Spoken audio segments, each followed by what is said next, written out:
So what does worry me is even in the best of circumstances, how do you get a young workforce to get the judgment and the experience needed for a manager and a leader level if that lower level of work is being taken by AI for efficiency's sake? And if they're not having the experience and practice, then what is that doing to our long-term pipeline? So first, without going into details, there are private truth and public lies. And I think there are those corridor conversations at HQ or country level, country operations. We've all had them. We've all been part of them. We've all agreed on certain things. But in public, it was a bit different conversations. Right. And I think what we're witnessing at the moment is a conflation of multiple issues. But one of the issues coming into the play here is there's too many exceptions taking place at any one time that they've now become the norm. And so we're uncomfortable, therefore, as to how we deal with that and how we navigate that, because we don't want to lose the principles, because the principles still matter, right?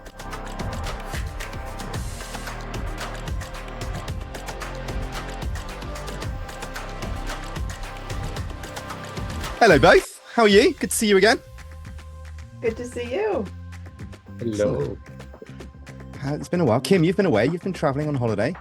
Ali, you've been busy with workshops and things. I've had a busy month training leaders, young and experienced, which is absolutely fascinating. Where do we want to go? What's on your mind as we go into this session? So I was just telling you about all those questions I've been receiving lately from students, I don't know what to call them, young professionals or others who wants to join the sector, and they've been feeling a bit frustrated. Yeah, exactly. Yeah. Or and emerging leaders, or what was the word they used? Early career leaders was the other phraseology that they liked. Yeah. Yeah. Yeah. And those questions about joining the sector, some feeling a bit frustrated about, okay, what's next and how would they navigate what's happening right now. I also had multiple conversations with civil colleagues who went back from country operations after losing their jobs or leaving the assignment, and they are struggling a bit with what's called the normal life. And I feel there is a bit sense of frustration or lack of clarity on what comes next. I spoke with a couple of people at universities, and I felt exactly the same. Some kind of uncertain direction, confusion, frustration, mix of different feelings. So I felt it might be worth reflecting on and thinking about together. Yeah, that makes a lot of sense. I've had similar, like I said, I've been working with some emerging leaders or early career leaders, but also early in the year, I was asked to go speak to some university master's students for exactly the same question. But really, the thing that really inspired me to talk to them was the lecturer used the sentence, as educators, we need to start thinking about what we're educating people on, because things are changing so much as well. So no, I think it's a great topic to delve into for sure. Yeah, because it gets into what are the bets we're making about the sector, however you want to define the sector. Anytime someone is coming in, anytime there's a young someone coming in and they want to create their career, just to be clear, there's never been a trajectory. There's never been. It's always been a hard space to get into, no matter what, and honestly, no matter where you live. But I think the old pathways are broken, and people with established careers are really struggling. So then there's the question of, what does this even look like? And in order to do that, you have to make some bets about what this is going to look like. So what are the bets you guys are telling people to make? Or are you saying run? Just run. Not saying run. Some people. You've said that to some people, but that's probably more about them, right, than anything else. Go on, Alex. It's also it depends on the area. I have some people reaching out from Global South asking similar questions. My approach toward answering is a bit different than those who are in the Global North, and those who are starting or students a bit different than those who already took a couple of steps. So I think it depends on the individual and the group. And there is one thing that I've been doing recently, especially when I'm speaking with students in events or panel discussions or something. I just sit and tell stories and then hear their reflections, and we kind of think together as a group. I think for me, it depends on who I'm speaking with. Right. For sure. Yeah. The approach I've had, interestingly, is because I've been working with a group of emerging leaders, but they are they were all based in or working for a global north-based entity, right? Whether that's domestically in the global north or whether that was an INGO's representative entity within a global north country. Um, and and all of them were coming with this kind of hesitation, this sense of unease around what next, and they didn't articulate it in so many words, but certainly the sentiment of, have we made the wrong decisions? Or I entered the sector because I wanted to have certain sort of impact, or I wanted to achieve certain things for the world, and now I don't know if I can do that or not. And the students that I spoke with at the university, I mean, they were all going, look, we've just invested thousands into a course, and now you're here telling us that things have all changed. And it's tough, right? It's really, really hard. The message I've had for people, and actually this is the same message that came through when I was coaching people last year, both those that are still in the sector plus those that had just left the sector. And interestingly, in that group, the ones that were still in wanted out because they felt like they'd been betrayed and the idea of the sector was no longer what they thought it was, and so they weren't going to achieve what they had. So those that were in wanted to get out, and those that were out wanted back in because the architectures of multilateral aid were where they foresaw their avenue and their opportunity to exercise the values and achieve the things they wanted to do in terms of betterment for the world. Now, the advice I give, or the framing I've got, is historically multilateral aid architecture, scaffolding there, the jobs within international NGOs and the UN entities were the place you could go. But if you start reframing the question as to what impact do you want to start having in the world, what is it that's drawing you to this nature of work, to this type of work, then suddenly you're looking at a fact that there's a demand for social impact. There's a demand for people who want to exercise humanity. And that is not going to go away. In fact, that's only going to increase. So the challenge is not, how do I get a job? The challenge is, where are the jobs for this type of work, right? And it might not be in the places that it used to be. In fact, it probably won't be for many people.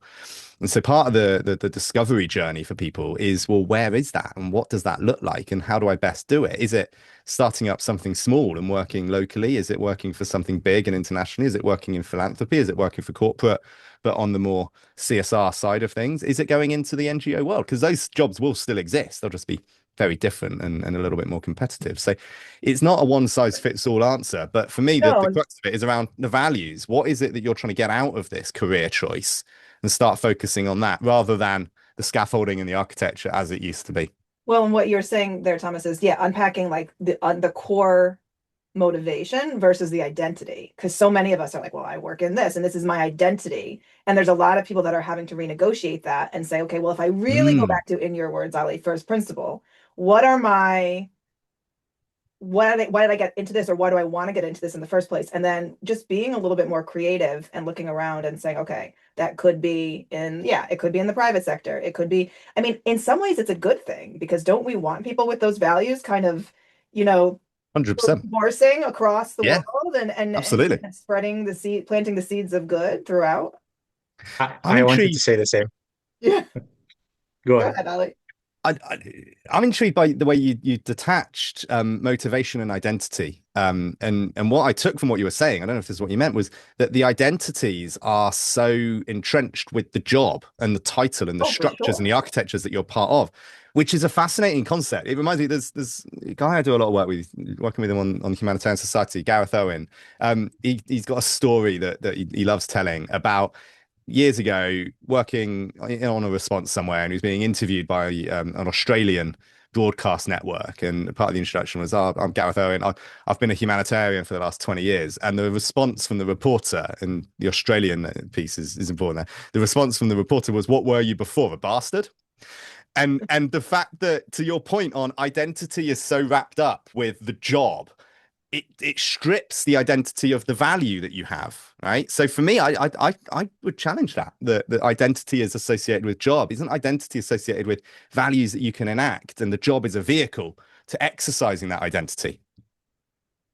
But that's exactly what we see with people who are coming from country operations back to home or their normal life or something like that. They are struggling with their identities. And at the same time, those who lost their jobs, they are also struggling with this identity question. But I think when I look at this, there are multiple questions here. especially going back to first principles. Like there is the social dynamics or social contract question. There is the technology question and AI coming Yeah. to the picture. There is the economic question. And here I'm not talking about funding. I'm talking about economic situation of countries or institutions or even individuals and how they would support themselves financially.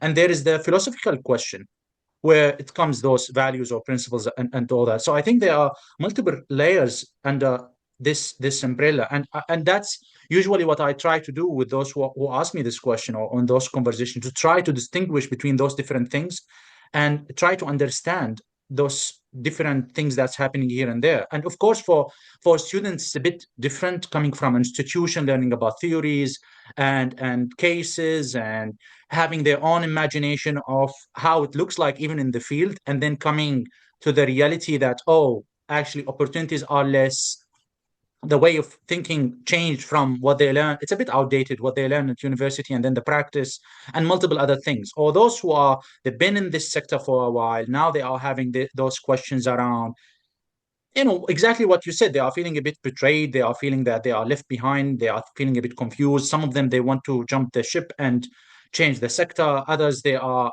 thinking about starting their own things. And there are all those questions here and there. And that's exactly why I said it's really interesting to think about that.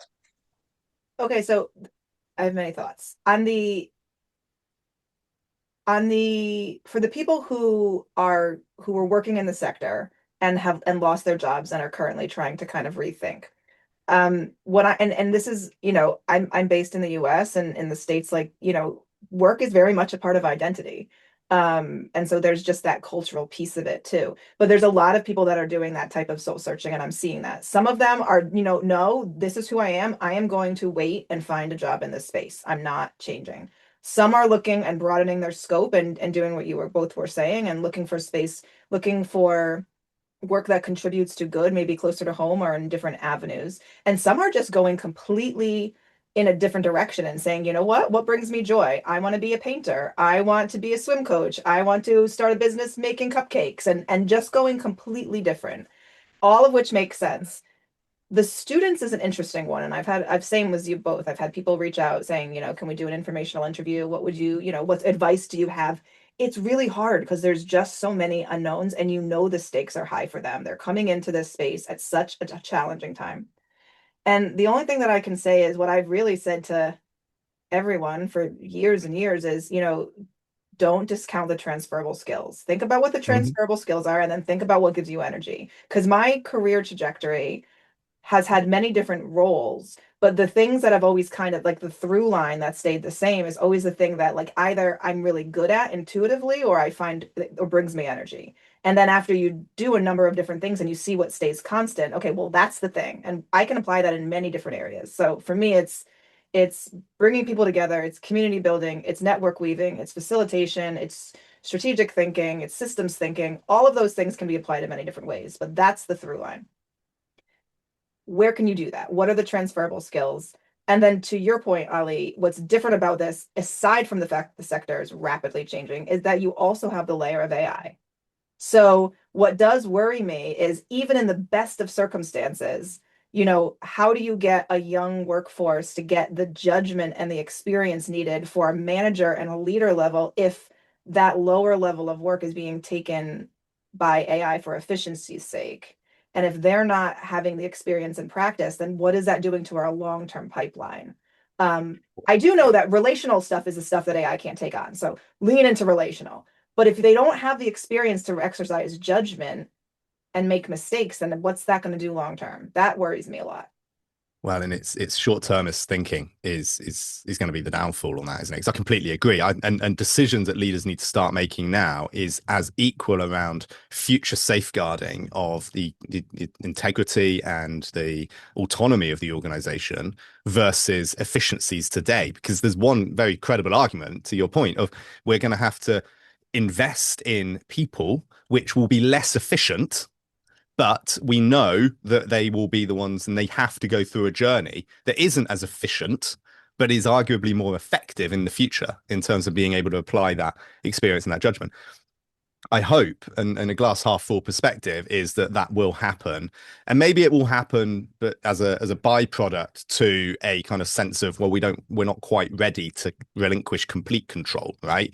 And so there'll be an element of well, we're going to keep recruiting because we like people around us because that's our safe space and the comfort that we know, whilst we look to the autonomy side of it through AI. But hopefully that will take place, and leaders will start making those calculated decisions, but it will mean there's less jobs than there were before, as well as the fact that the industry is shrinking in terms of, well, the industry, the formal structured architecture is not going to be as big as it once was. Yeah. I want to stay with this students thing for a bit. There are two things they come to my mind here.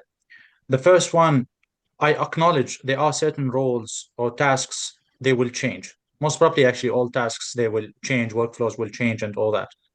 But I am seeing already certain roles appearing for the time being at global level, at headquarter level, a bit at regional level. I'm seeing new roles created around AI, digitalization, data analysis, and data intelligence, and all that. So I don't want to just say that roles are or tasks are disappearing, because I'm also seeing others coming up. The second thing that I want to say here, which is something happened with me and with a friend also, and I find it so interesting. I was working on a project, and the team that I'm working with, they assigned to me an assistant. And, we started collaborating on certain things, but at some point I was like, I actually prefer not having an assistant. And when I was thinking about why I reached that conclusion, and my friend had literally exactly the same thing.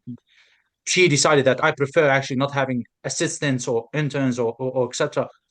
Because we reached the conclusion that the level of efforts and the time it's taking us to orient, train, engage, coordinate, supervise an assistant or an intern, it's actually easier to leverage one of those AI agents and faster. And that made me start thinking about what do we want from those roles, what type of skills we want from our leaders, and those tasks like, minutes of meetings, drafting a report, drafting an email, following up with emails, automating XYZ, etc. Like those entry level jobs or assistants or interns or a student assistant and all those, like the definition of what they bring to the table and their role and what they might learn from an organization or a leader or something, it's totally different than before, to a level where it's not, I don't know, like I told you, I felt like I actually preferred doing it, or let me prompting one of those AI agents to do it. And I started noticing that more and more. So Okay, I but think that's the tricky part for those students or interns or those who are trying to enter now. right, because let's play that out a little bit. I mean, that makes complete sense. And the logic, and maybe this was flawed logic in the past, was that the benefit to that intern or that assistant to being in the room taking the notes was that they were in the room, they were listening, right? They were absorbing the culture, they were absorbing the language, they were absorbing things that maybe they only grasped like a percentage of because they didn't see the big picture. But just by being in that space, they were getting inducted into the business. And so that was part of their learning journey, even as they were doing a valuable skill, and they were doing something that was necessary. Now, if AI can take that, the question is that true? Was that just something we said to make ourselves feel better, or is it valuable for them to be in the room? And then the devil's advocate in me says, well, but yeah, then they're just learning the same power structures that we all say need to change and to be part of that. Yeah. I Again, this is evolving, so I'm just talking the present and what's happening right now. In this example that I mentioned to you, for me it was better that the assistant sits, observe, learn, engage with us, and then prompt those AI agents to do this, minutes or emails or calendars or XYZ. So previously, I feel they were spending so much time at doing those administrative tasks, and then they are learning the administrative task more than the actual Right. job Okay, so or you're saying the they should scope. still be we should still have them. The role should still exist. They should still be in the room. Just their role and their value is better placed using, refining their judgment and then rather than just taking the notes. Excellent question. What I'm saying is that we need to distinguish between purpose and task. Mm-hmm. the purpose of the assistant or the project manager or the coordinator or a specialist or XYZ to do, let's say, overseeing the flow, overseeing a project cycle, learning XYZ while engaging with those different team members here and there, and focusing at that overall scope. The task of writing an email, writing a report, setting calendar invitations, etc., that's changing. I'm in favor of changing that. So I'm saying that the role shouldn't disappear. The purpose should remain and work on it further. The task, yes, some tasks, they have to disappear. They are just like we are putting so much energy there and it's not really needed anymore. That's fair. I mean, it speaks to my efficiencies point as well, though, right? If you've got the people running the budgets and they'll be like, we're paying this person X amount per month, per year. What are they doing for us? And the purpose of, oh, they're sitting in the room to learn the culture and the judge and build their judgment. That's hard to put a monetary value on. And so the people, and I'm on your side on this, but I can see very easily how that narrative is going to be a very hard sell when you're trying to get Especially people because to, when you were talking before, Thomas, I was thinking, especially now because the market is so flooded with yeah, mid-level AI people. offers. Well, no, Oh, yeah, yeah, yeah, mid-level people who need jobs. And yeah, so there's going to be this time where some of yeah. those There's a lag. roles are taken by people that have the judgment, their hard-won judgment and decision-making they have. And so all of a sudden and so the people that are graduating right now are in an even tougher spot, frankly. Yeah, And then, yeah. 5 to 10 years from now, there's going to be where's the pipeline? Because it's just gone. Well, it's gonna be longer than 5 to 10, I think, Yeah. because you'll end up because people are gonna. But the reason it will be extended is because people are gonna just stay put. You're gonna have a lot of people just not looking to move, right? Because they're like, I don't know where I'm gonna go, so they're not opening up and freeing up spaces. Yeah. But on the other hand, and I'm being realistic here, now it's been what, 4 years, 3 years, 4 years with this AI wave and the trend and all those ChatGPT and Claude and Gemini and all those things. Right now, people are, in general, the overall, they are using it to write emails, draft reports, or proposal or something like that. So we didn't really, in the sector, I'm not talking outside. Outside is totally different story. But inside, even organizations, they still, until now, they barely have policies or governance in place. They are, the best case scenario, they are jumping to Copilot or something. So until now, I don't think it's, I'm just being realistic. And I have to admit, like, my level of engagement with AI and AI agents and all that, people usually get shocked when they see me prompting those AI agents and AI agents moving around doing stuff, because they are like, the maximum right now is fixing grammar, writing a paragraph, writing an email. You know what I mean? Like, I want to be realistic also. I mean, let's be honest. The aid sector is still it's a truck and chuck model that's just kind of become a little bit more efficient and effective and better standards around it. The actual mindset of who we are as organizations has not really changed since the 80s and the 90s. We've just got better at it. I remember it's been 10 years ago or so. I was working with one of the big INGOs and we were trying to get one of the big tech companies to come on board at the time. And so we were lobbying them and trying to court them and their response to us was, you're too like dinosaurs. You're too slow. We don't want to just write you a check. We want to come in and help you deliver and change and reform the way you work. And that was just far too scary a proposition.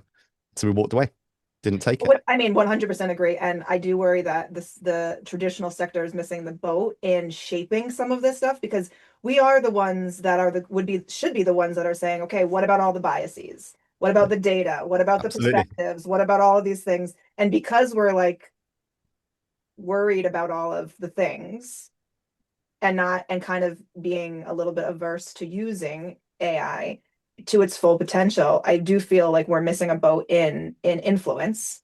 However, Yeah. this is also an open space. It's like open game right now. We all know there's not going to be one dominant system coming out of this. So there could be very well, like, we could get bypassed by, youth civil society, all these different global South civil society that just jumps over the dinosaurs and keeps moving. Well, let's welcome it. Yeah. I mean, absolutely. 100%. It needs to happen, right? That's exactly what's going on. Then we can learn from it. Yeah. Yeah. Yeah. Yeah. I think, okay, I'm going to put I don't usually talk about this in public, but I feel worried and concerned that right now, even in what we call the sector, there are multiple movements that are a bit loud. They are getting attention, but unfortunately, at least from my perspective, they don't fully represent what I thought we stand by. And there are other movements also within, under the umbrella of the sector or within the sector, they are getting too political. And when I see what they put on social media, I sometimes feel like, okay, this is tricky, because is this political or this is like, I get mixed. I don't know. I don't know how to brand it, but I get a bit worried. And at the same time, when I watch and listen to famous podcasts on both sides, and I hear how they are criticizing NGOs, international NGOs, I also get worried about the reputation, the impression, and I feel that we are all being branded in a specific category. So I'm a bit worried that at some point, this sector might be multiple movements.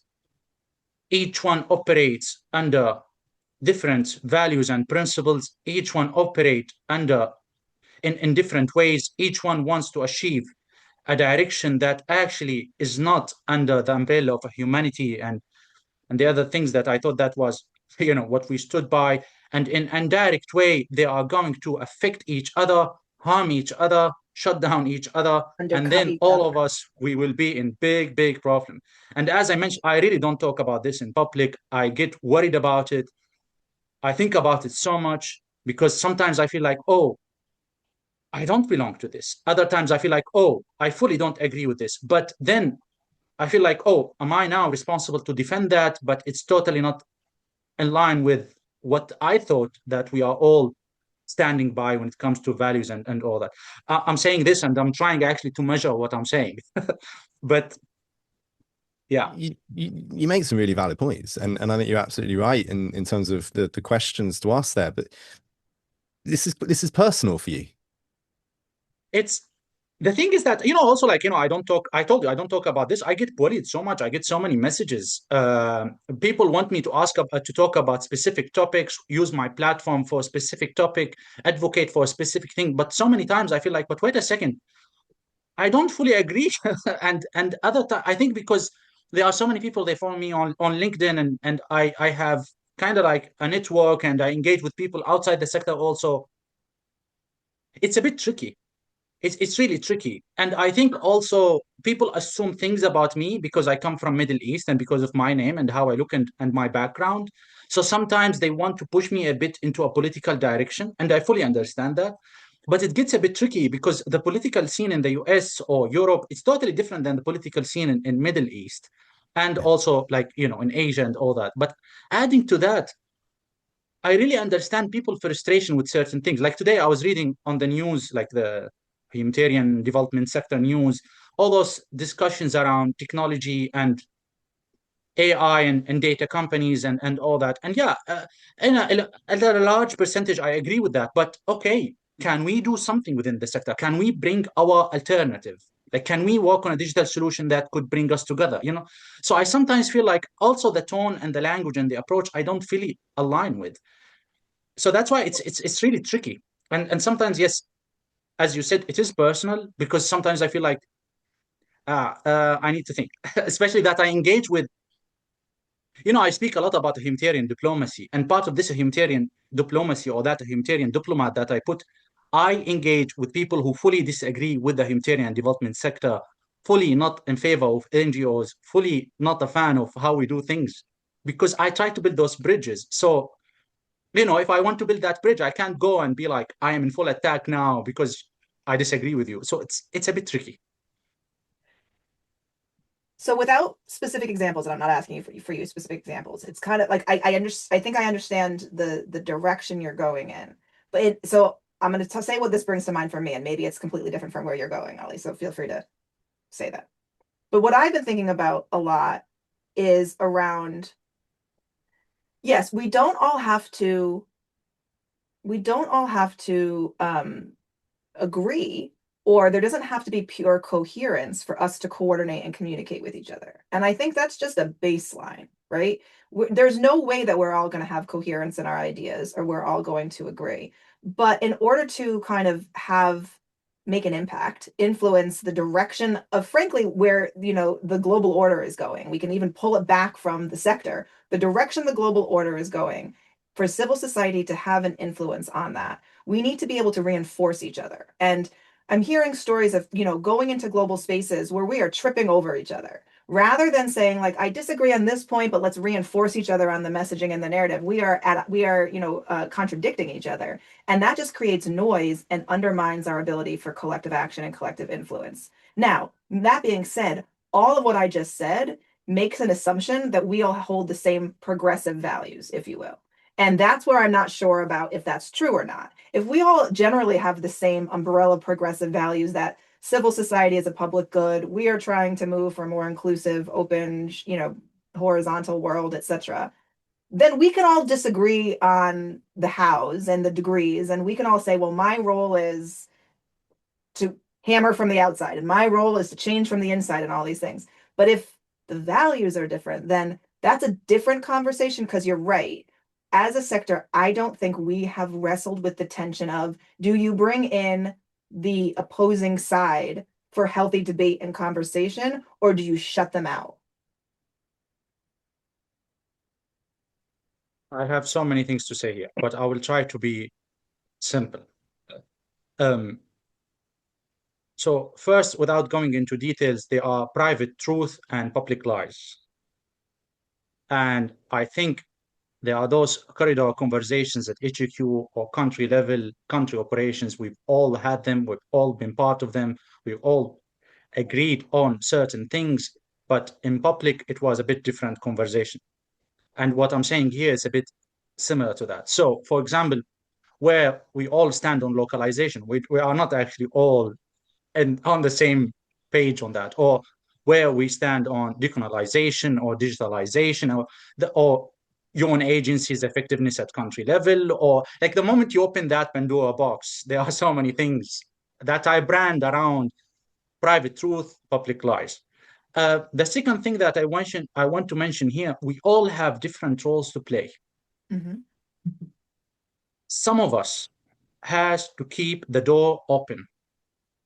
Some, it's fine, they will close it.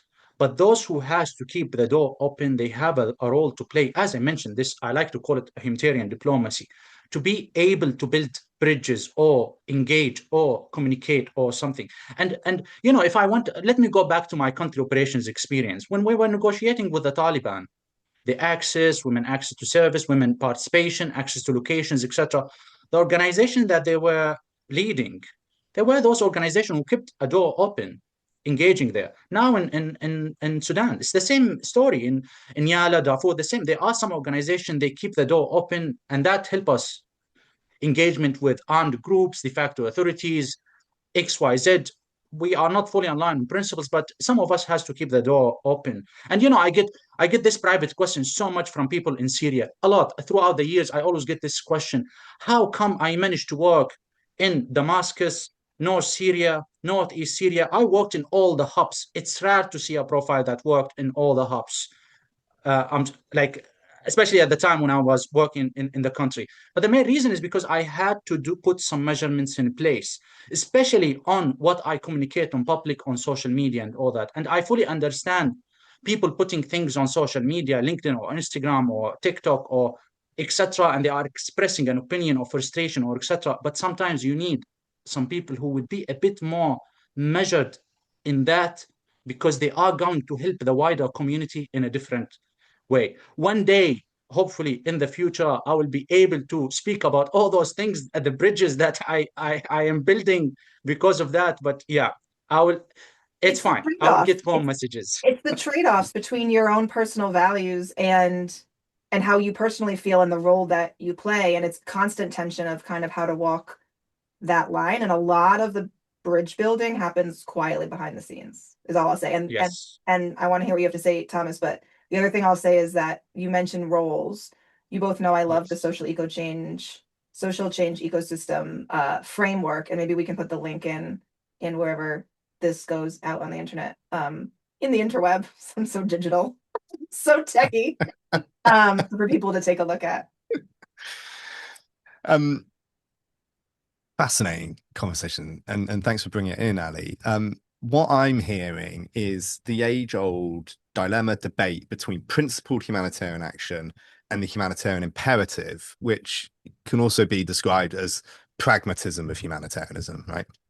And for decades, when the aid sector went sort of unchallenged, we always used to be able to, hold a principled stance until we didn't want to, and then we'd just use the imperative as a kind of catch-all waiver, and we'd move in and deliver there. And we were always able to message and respond in crises as exceptions, right? And I think what we're witnessing at the moment is a conflation of multiple issues, but one of the issues coming into the play here is there's too many exceptions taking place at any one time that they've now become the norm. And so we're uncomfortable, therefore, as to how we deal with that and how we navigate that, because we don't want to lose the principles, because the principles still matter, right? Now, for one, I think the age old, I mean, the principles, what we haven't talked about the principles at length in this pod for well, if ever, right? But they're always talked about as a group, as a collective, and yet inherently they are in tension with each other. And so we don't do ourselves any service by not really engaging with what the principles mean and tackling them one-on-one and understanding how they work and where we are or are not able to stray away from them at all. But I want to come back to this point on different actors and different players, and now we're the ecosystem of aid and the humanitarian space, and who wants to have a part of, and where you draw the line around humanitarian space. And I'll use a story from Mozambique, 2019, Cyclone Idai, and then a couple of weeks later, Cyclone Kenneth, right? The two largest cyclones to strike in the Southern Hemisphere on record. They've not been beaten yet. I was there, first wave. We're battling out from Maputo, trying to understand everything you have in the first few days of this sort of thing, right? Where you got communications black hole, you make speculations, you try everything you can, you jump on any boat and any helicopter you can to get in. We eventually get into Beira, and we end up into a settlement, a place, a bit of open land that people that had been flooded had suddenly kind of found a bit of space to stay dry on, and had put up whatever they could find as a bit of shelter. And we're doing what we should do what we do. We're walking around, we're talking to the community leaders, and we're trying to gather an understanding as to what their situation is like and asking them where their needs are, and it's fairly typical responses. As we arrive to do that, right, a truck arrives, and in the time that it took us to walk around and have those conversations, the people on this truck had set up a health facility.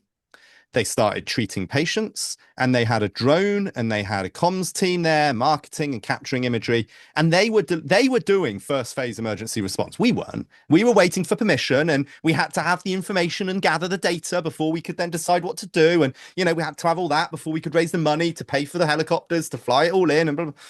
They just did it. On the side of the truck, China Aid.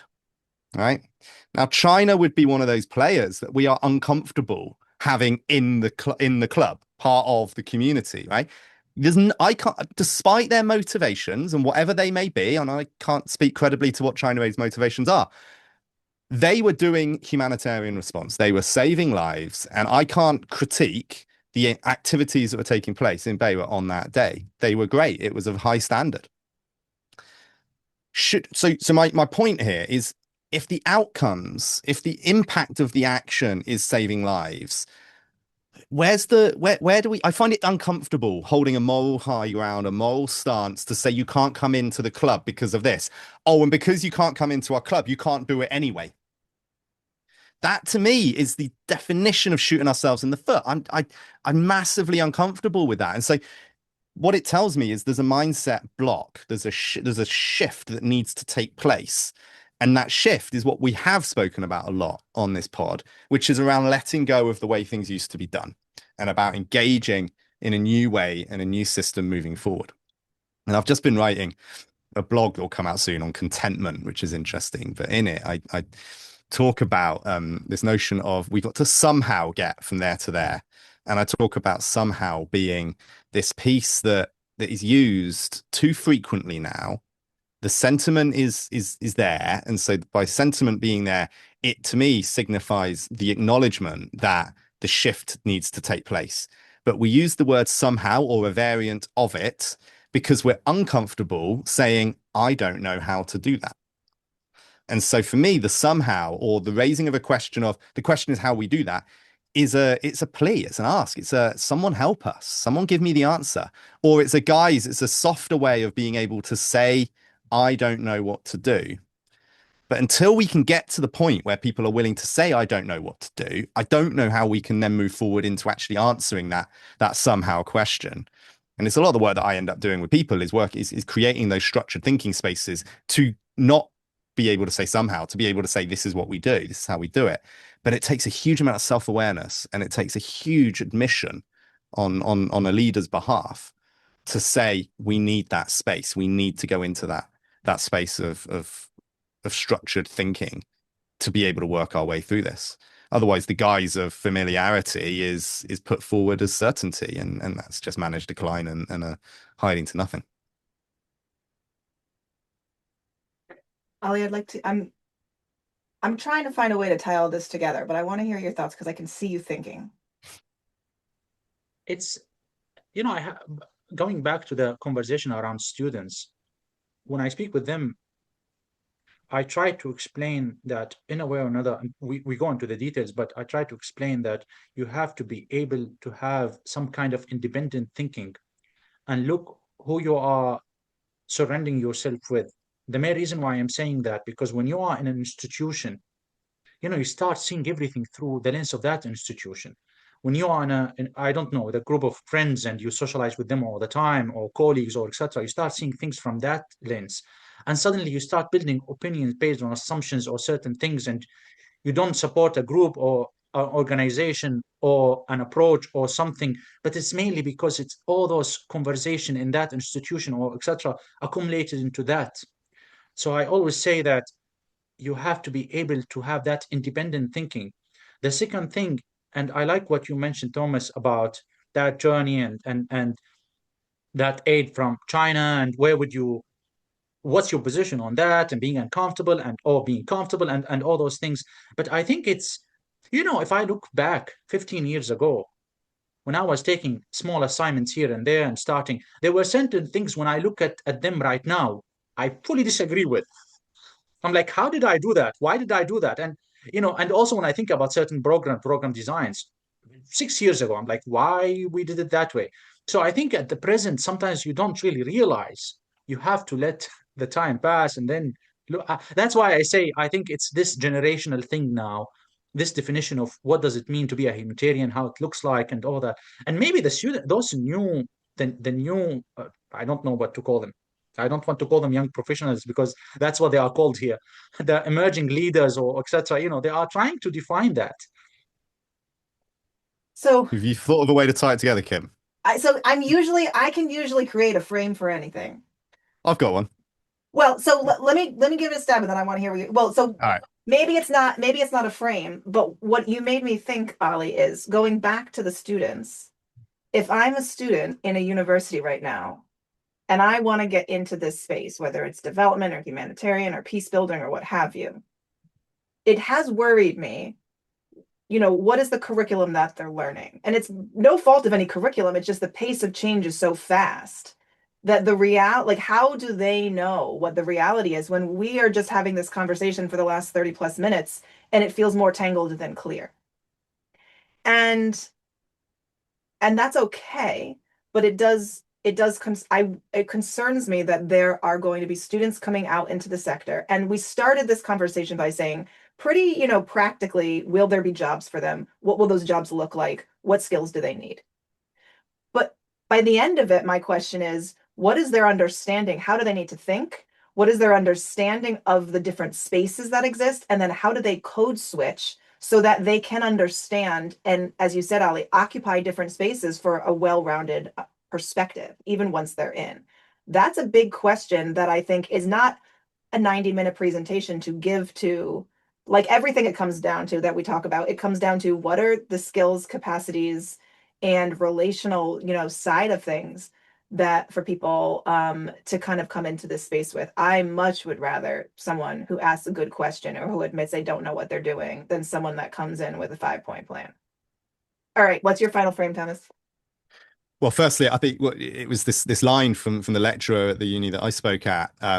His question to me was, it wasn't to me, it was him articulating his thoughts. It was, as educators, we need to understand what we're educating people on, right? And that's exactly that point. So at least he is grappling with that one, right? So I'm confident that others would Great. be in the same space as well. No, but the way I was going to kind of tie this together was this leadership dialogues program that I've been running. We set it up for exec leaders, right? CEOs, C-suite. It was designed there because they were the target audience, as we've spoken about a lot here, that are the ones holding positions of influence and authority, and the ones that if they wanted to would benefit from a reflective space. Now, somebody who went through that then appreciated the journey so much that they wanted to put it on for a network of emerging leaders that they oversaw as well. So we did. We ran that, and it was fascinating. And running parallel cohorts was really interesting in terms of seeing same content, CEO response, emerging leader response. Very interesting. But to do the emerging leader version, we had to tweak the content somewhat, right? Some of it needed a bit of shifting. The framing needed to be positioned a little bit differently. So I rewrote the manual. And I showed the introduction of the manual to my wife. My wife's senior leader in one of the big INGOs. And she read it and she went, "Wow, I'm jealous." I was like, "You're jealous?" And tell me, why are you jealous? She's jealous of the emerging leaders because they didn't need to unlearn to relearn, right? They just needed to learn straight off the bat. And the opening module, the opening piece we do is talking about leadership identity and what influences and what informs leadership identity.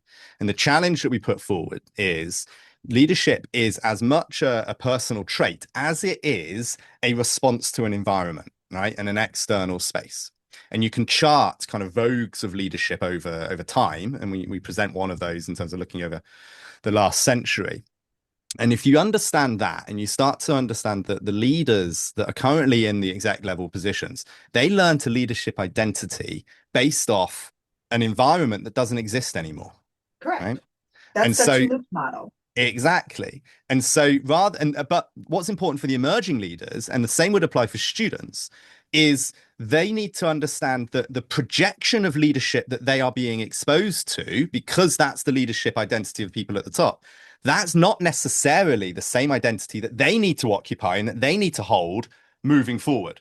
So inviting that critique, holding a space for them to understand that, and to then be able to discern what's relevant, what's not relevant, and be able to move that forward. That is where students today need to be. That's where educators of today need to be holding space for emerging and student leaders. And I would say it's also a skill and in its awareness that the current CEO, C-suite execs need to understand to hold space for those lower down the ranks so that they're not just molding people in their own model, right? Well, okay. And this brings us back to ego and all the rest of it as well. Well, and that's what that gets us back to something that we talked about earlier, which is, can those in the existing system that are trying to bridge over and transition over hold the space for new people, whether that's emerging civil society organizations, whether that's young people, to leapfrog over in AI and leadership skills and everything, and not have an intern in the room to learn the language, but hold the space for the intern to do what they do best, which is come in and maybe kind of offer new ideas that make us uncomfortable. That requires 100%. a high level of maturity. Huge. And it needs to happen. The only way it can take place is if people have got a settled, calm nervous system. If their nervous systems are activated, then they're going to be defensive and they're going to see threat everywhere. Calm the nervous system. Most of my day is working on my nervous system, Thomas. There we go. All right. Should we end it there today? Oh, I want to say, I wore this t-shirt for you, Kim. I love it. Oh, yeah? Oh, I love it. A Father's Can you Day send me the link? gift. I want to buy it. I was going to say, as I sit here with my nervous system holding my grounding crystal, I wish all of you listening a regulated nervous system out there. Indeed. 100%. Thank you both. Always a pleasure. We'll speak to you soon. Bye-bye. Bye bye.